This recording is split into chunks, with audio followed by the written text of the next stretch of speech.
Kuna hii taarifa ambayo imetrend kinoma kwenye mitandao ya kijamii kuhusiana na ishu ya Mama Amina, ambaye huyu ni msanii wa Singeli, alikuwa anasimamiwa na DJ Pacheco.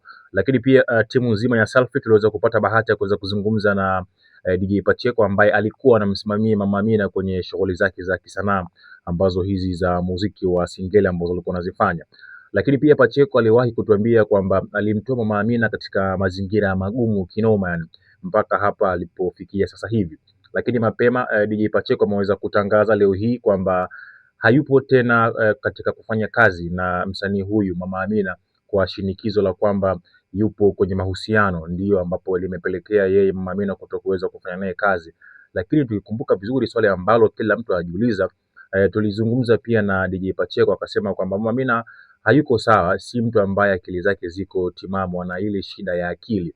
Sasa kuna namna ambavyo haya maamuzi ambayo amezungumza Pacheco, je, kuna uhalisia wowote yeye mwenyewe Mama Amina amekubaliana na hii hali kwamba yupo kwenye mahusiano? Na je, huyo mtu ambaye yupo naye kwenye mahusiano ambaye amepelekea mpaka DJ Pacheco aweze kutangaza rasmi kwamba sasa hivi hamsimamii tena Mama Amina kwenye shughuli zake za kimuziki na kuweza kuachana, je, yupo katika akili zake timamu ama amepona ama hii imekaaje?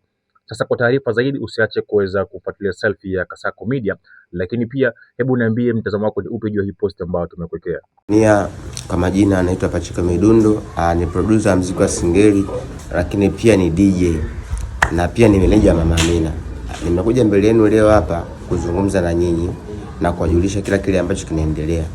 Lakini pia napenda kuwashukuru kwa wale watu ambao wamenisupport kuanzia mwanzo mpaka hapa nilipofikia. Mpaka kufikia hapa nilipo kuna baadhi ya vitu ambavyo hata mimi pia vinanichanganya, lakini pia nashindwa kuvi maintain kwenye ile lengo ambayo najua hata nyinyi pia sitowakwaza wala mimi binafsi. Hapa sasa hivi ninapozungumza na nyinyi, sawa, na changamoto kubwa ambazo nazipitia kwa sababu ya Mama Amina. Changamoto ambazo sipendaji. Mpaka kufikia hapa nilipo kuna baadhi ya vitu ambavyo hata mimi pia vinanichanganya, lakini pia nashindwa kuvi maintain kwenye ile lengo ambayo najua hata nyinyi pia sitowakwaza wala mimi binafsi.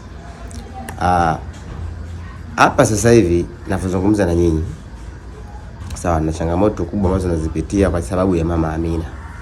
Changamoto ambazo sipendaji kuziweka public sana kwa watu, kwa sababu pia sio vizuri, maana nilikubali kumsaidia Mama Amina na kumsupport, sio kwa shindikizo la mtu yoyote ambaye labda alinishauri au kuniforce kuwa na Mama Amina. No. Mama Amina ni binti ambaye ana changamoto ambazo nafikiri hata nyinyi mnazifahamu. Lakini pia mimi nilikuwa na Mama Amina kwa sababu niliona na uwezo wa kumsaidia na napenda kumsaidia au kumsupport kwenye kile ambacho naweza kumsupport. Si mnanielewa? So mpaka hapa ilipofikia, naona kwa upande wangu imefika mwisho kwa sababu ya changamoto ambazo zimekuwa nje ya uwezo wangu, ambazo naweza nikazielezea kwa ufupi. Mama Amina ni binti ambaye ana changamoto la shindikizo la mahusiano. Kwanza nianze hapo. Naweza nikasema kwamba Mama Amina alikuwa na Kasako Media, tunaangazia maisha, tunaandika kesho.